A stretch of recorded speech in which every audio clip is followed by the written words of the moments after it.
And hey everybody, this is Dark Masamune 87 and today's Chaos Solo will be about Jiang Wei.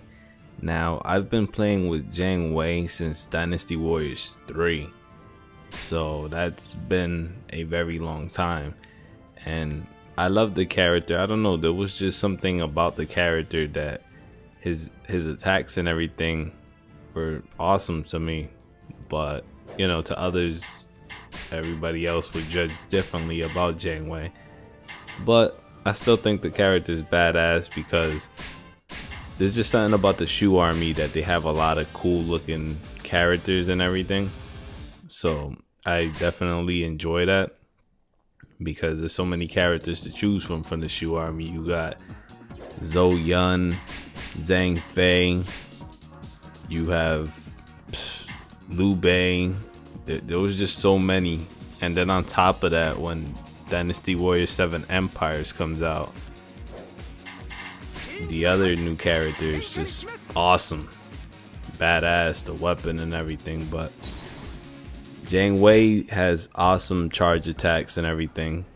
Also his special attack, he just jumps up in midair and stabs towards the ground, and it knocks like everybody that's surrounding him. So if he gets surrounded and archers are attacking him and everything, he can do the special attack and it can pretty much dodge everything. So that's pretty awesome for the most part. Also his S strings is pretty good. His jump charge is awesome because it looks like it's pressing forward when you do the jump charge attack. So it like pushes him forward a little bit, slightly. But overall, I think the character is very good.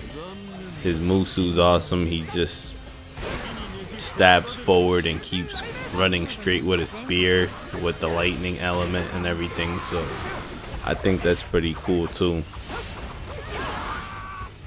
Well, a lot of changes are going to be made on my channel. I have to do a few adjustments like I was talking about in the last commentary. So thank you all for your patience and support. I really appreciate it. You know, usually people get all pissed off and everything, but all the videos will be back up soon. It's just I had, you know, my personal reasons why I had to adjust certain things onto my channel. So what else was I getting into? About the surprises, I'll tell you all one of them since everybody's curious and everything. One of the surprises will be that I said it a while ago, but I don't know if anyone was paying attention, but now I will say it again just in case if anybody wasn't. I was thinking about doing all the classic Dynasty Warrior games, like, you know, they're how can I put this, a different type of series, like a classic type series where I'm playing Dynasty Warriors 3, the next minute I'm playing Dynasty Warriors 5, and not just the Dynasty Warriors games, like Warriors Orochi 1, Warriors Orochi 2. So it's gonna be pretty badass from, you know, my point of view. I know everybody else will enjoy it. That's why I'm actually looking forward to doing this project or projects. Well, that's one of the few surprises that I plan on doing. So I just gave you all a little spoiler there. But yeah, like I've been enjoying the Fist of the North Star game. It's pretty awesome.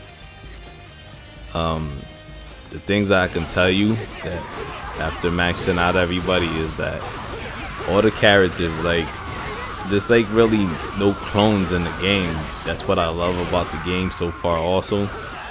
And the special attacks, like the way they're visualized, like camera angle wise and everything, they just look off the hook. Like I was just like, oh, this is crazy. And I just enjoyed the game very much. It reminded me of, like, how can I I would have to say the game reminded me like a Super Saiyan version of Double Dragon in HD form with like the best graphics type game. That's what Ken's Rage reminds me of pretty much, because these guys, they just punch people and they explode. So not even Dragon Ball Z characters, like a lot of characters in Dragon Ball Z couldn't even do that, you know, punch somebody and they just blow up. They would shoot a ki blast and send them to another dimension, but these guys are tapping you with a finger and all of a sudden your body part just explodes. So sometimes, I'm not gonna lie, it would make me laugh, like, whoa, you know, just the visual effect of the person screaming, help me, and just blow up. It really was crazy. But yeah, my brother right now that's working on his channel that I was letting everybody know about previously, he's right now he's working on a couple of games like Gears of War 3, a lot of classic games like Breath of Fire 3, Breath of Fire 4. I don't know if any of you heard of that, but if you guys have heard of, and ladies have heard of Breath of Fire 3 or 4, then I know for a fact you guys love to play RPGs also. I mean, I love to play RPGs in a whole bunch of categories, but most of the time the Dynasty Warriors type games and everything, they always catch my attention and I just play them and never get bored of them.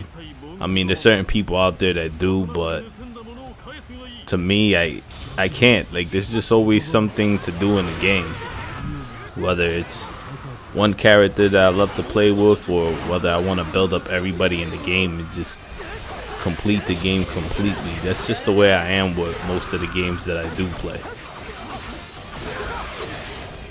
So I'm very hyped at the fact that now I can commentate on every new project that I'm going to do and let everybody know my ideas and my plans and a whole bunch of other crazy stuff that's on my mind. It's really awesome, and the feedback that I've been getting is excellent.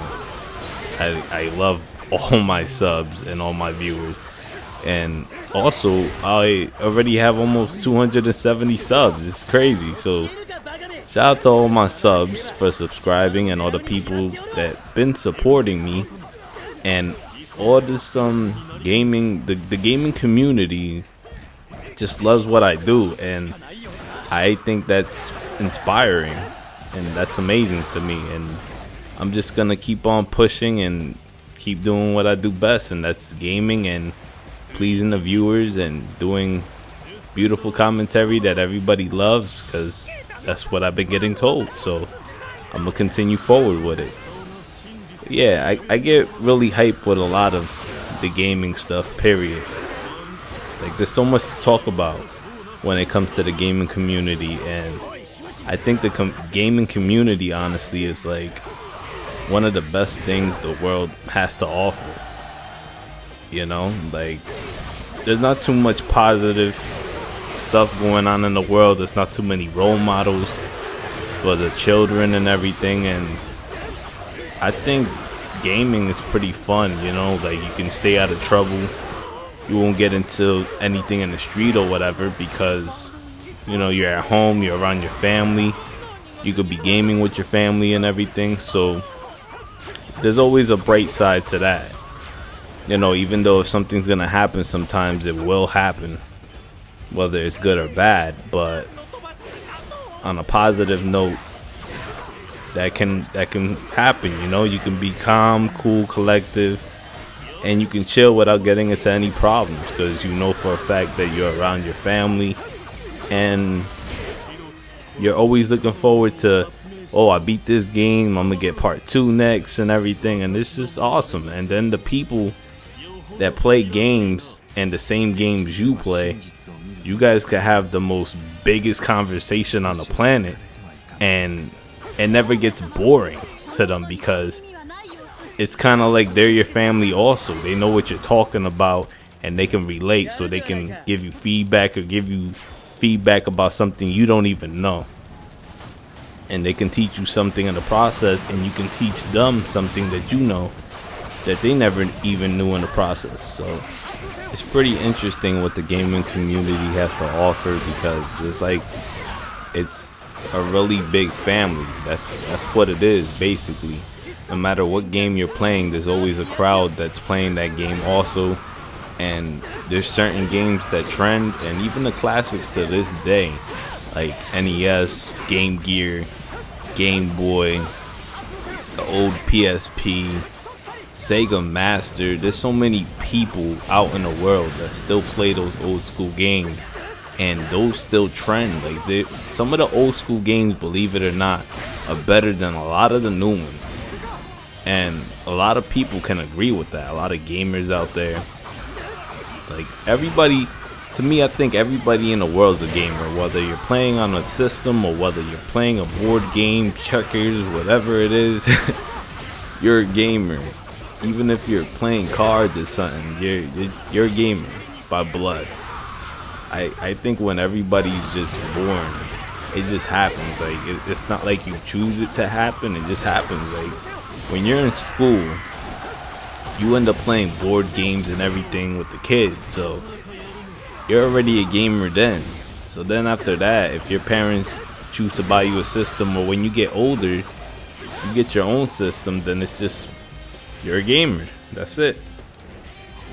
That's also like, for an example, let's say if you love anime and you hear an anime game will be released on a certain system, a lot of people will buy a system just to play that anime game because that's their favorite anime and they're big time fans of that anime. And automatically, once you start playing that anime game, you're gonna search all over the web. Is there any more anime games out there? And there's tons of anime games to play, so right away you're a gamer. So to me, I think the gaming community and just gaming in general revolves around the whole world. It's like the world itself. It'll keep spinning, and so will the gaming. It will always be a revolution of gaming, and I hope it continues in the future.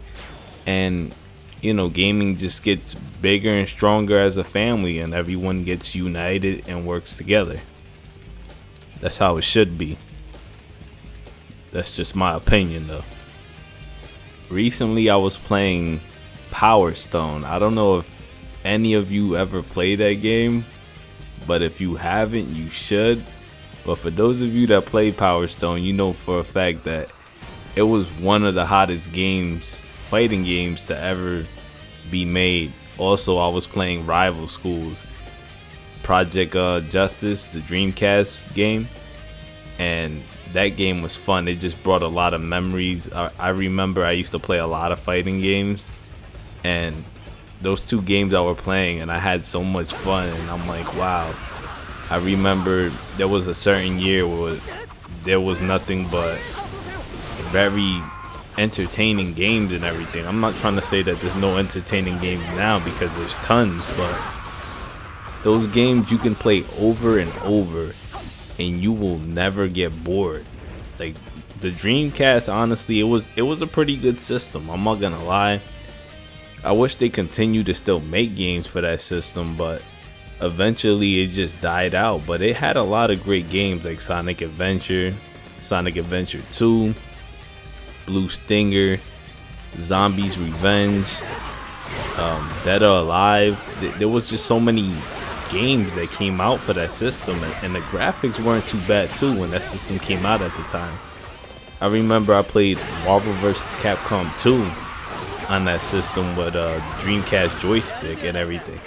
And I think the Dreamcast was cool, honestly, because the memory card, you could just take it around and play a little mini game while you were walking around just chilling with your friends, and it was pretty awesome. I loved that system. It was cool. What other system did I love? I love mostly all the systems, but there was just certain systems that I remember that I used to play heavy, like certain games.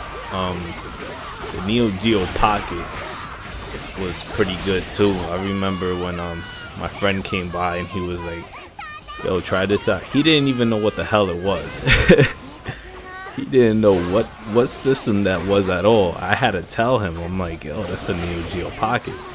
And I was playing Fatal Fury, and you know for a fact Neo Geo, when that system was released and the handheld pocket version of Neo Geo was released, Neo Geo was mainly all SNK games, and a lot of the SNK games was really good, especially Fatal Fury. Fatal Fury was awesome. It was just badass. Also, I have to let you all know what I was playing recently. I was playing One Piece. Yes, I love animes. I actually collect animes. I have like a ton of anime DVDs and soundtracks and everything, so I definitely love animes, and gaming animes also. I was playing One Piece and I was just like, wow, I can't wait to upload the hardest difficulty solos for this game, and oops, I gave away another spoiler. Well, yeah, Ace, I think he's pretty awesome. I can't wait to unlock him. And I have to wrap this up. Well, this is Dark Monster Moon 87. I hope you all enjoyed this. Stay tuned for more Chaos solos.